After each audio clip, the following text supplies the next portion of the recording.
If you've ever felt the thrill of a roaring engine, been captivated by sleek aerodynamic design, or wondered what makes some cars transcend car and become mechanical legends, you're in the right place.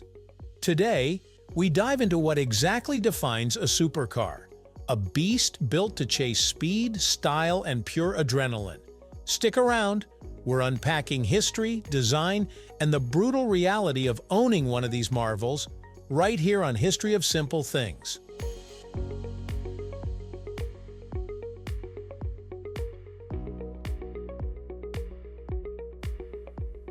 A supercar isn't strictly defined. There's no regulatory checklist manufacturers must meet. But over decades of automotive journalism and fan consensus, a supercar generally means a street-legal car that pushes performance, style, and rarity far beyond ordinary sports cars. These cars combine raw speed, cutting-edge engineering, and dramatic aesthetics. They're not built for grocery runs or traffic jams. Instead, supercars are about extremes: high horsepower, razor-sharp handling, exotic materials, and that unmistakable presence that turns heads, even when parked. Supercars often sit at the top of a brand's lineup, the flagship offerings defined not just by performance specs, but by heritage, craftsmanship, and exclusivity. You can trace the seeds of supercar as a concept all the way back to the 1920s. An advertisement from 1920 in a British newspaper used the term to market a luxurious, high-end car. The phrase supercar meant a car superior to all others. But the modern idea of supercar, mid-engine layout, extreme performance, exotic build, truly ignited in the mid-1960s with one name: Lamborghini Miura. Launched around 1966, the Miura stunned the world with its transverse V12 engine positioned behind the driver, sleek, low-slung body, and performance that felt ripped from the racetrack but tamed for public roads. That Miura set the template: 2 seats, mid-engine, exotic styling, and a "this is not a family car" vibe. From there, the idea of "this is what a supercar looks and behaves like" took root.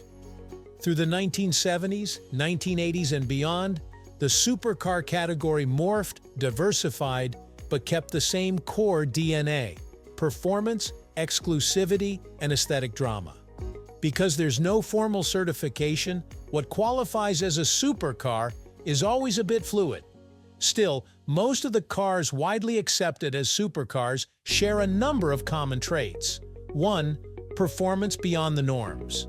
Supercars tend to have high-output engines, often producing several hundred horsepower, sometimes 500–750 GP or more. Many accelerate from 0–60 miles per hour in roughly 3 seconds, or close, and can achieve top speeds well beyond what everyday cars manage. 2. Exotic layout and engineering, frequently featuring mid-engine or rear-engine configurations, low ride height, aerodynamic bodies, and lightweight or exotic materials. This layout enhances balance, handling, and top-end performance. 3. Design and presence, aggressive lines, bold aesthetics, dramatic proportions. A supercar isn't subtle, it demands attention. The visual language alone signals this is not a regular car. 4. Exclusivity and prestige. Often built in limited numbers with price tags that put them far out of reach for ordinary cars. Ownership implies status, investment, and membership in an elite automotive club. People often blur lines between sports cars, supercars, and hypercars. Here's how they're commonly distinguished. Sports cars are fast, fun, often more practical, sometimes daily drivable. Think nimbleness and balance rather than extremes. While supercars step up: dramatic performance, design, and exclusivity. Meant to thrill, rarely to commute. Lastly, hypercars, the over-the-top elite of supercars, ultra-limited production, cutting-edge tech, hybrid electric or advanced materials, astronomical power output, and price tags often reaching 7 figures. An important nuance to remember is that not all hypercars are labeled as such by owners or manufacturers. the terms overlap and evolve. Supercars aren't all clones of the same recipe. Over decades, a few distinct archetypes have emerged. The mid-engine exotic supercars follow the Miura blueprint. Engine behind the seats, two-seater layout, low ground clearance, aggressive styling, ideal for track-like performance and balance. Examples span from classic icons to modern-day flagships. Next is front engine but performance-oriented, less common among true supercars but not unheard of.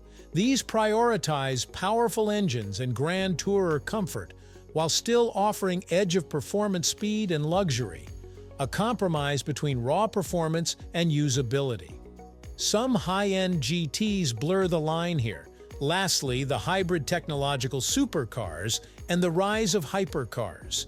In recent years, as automotive tech evolves, some supercars, or hypercars, increasingly use hybrid drivetrains, advanced materials, carbon fiber, exotic alloys, active aerodynamics, and other cutting-edge innovations, prioritizing not just speed, but engineering art. If you're dreaming of dipping toes into this field, brace yourself. Owning a supercar means embracing trade-offs. Here's what you should know. Straight talk. Cost beyond the sticker price. Initial cost is just the beginning. Maintenance, insurance, tires, and even fuel consumption make supercars expensive to keep. Exotic parts and specialized service are often costly and rare. Practicality is minimal.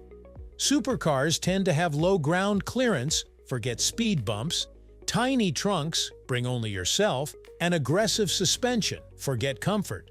Street driving, parking in tight city lanes, and everyday errands, not what they're built for. Depreciation and upkeep responsibility. Rare cars can demand patience and money. Parts may be scarce, service specialized, and upkeep constant. Owning a supercar isn't just a purchase, it's a long-term commitment. Resale volatility and cultural baggage, trends shift. What's super legendary now might end up being just fast old car later. Taste, technology, and regulations evolve. You may outgrow what once seemed timeless. Attention and scrutiny. Driving one means heads turning, but also expectations. Performance, responsibility, and often judgment from purists or fellow enthusiasts. There's no hiding behind a commuter SUV, because when it works, nothing else comes close. Supercars represent extremes, mechanical ambition, aesthetic beauty, and raw emotion. They're not sensible, they're visceral. They're art, adrenaline, and childhood dreams wrapped in metal. For many, owning or even just admiring a supercar is a ritual, a nod to engineering, to tradition, to human desire for speed and style. And they connect you to a lineage. From the rebellious vibe of the 1960s icons to the ultra-tech masterpieces of today. If I were to distill it, a supercar is a statement. It's not built to take you to work. It's built to make you feel alive, to shake expectations, to push performance, craftsmanship, and beauty to a level that turns everyday roads into a proving ground.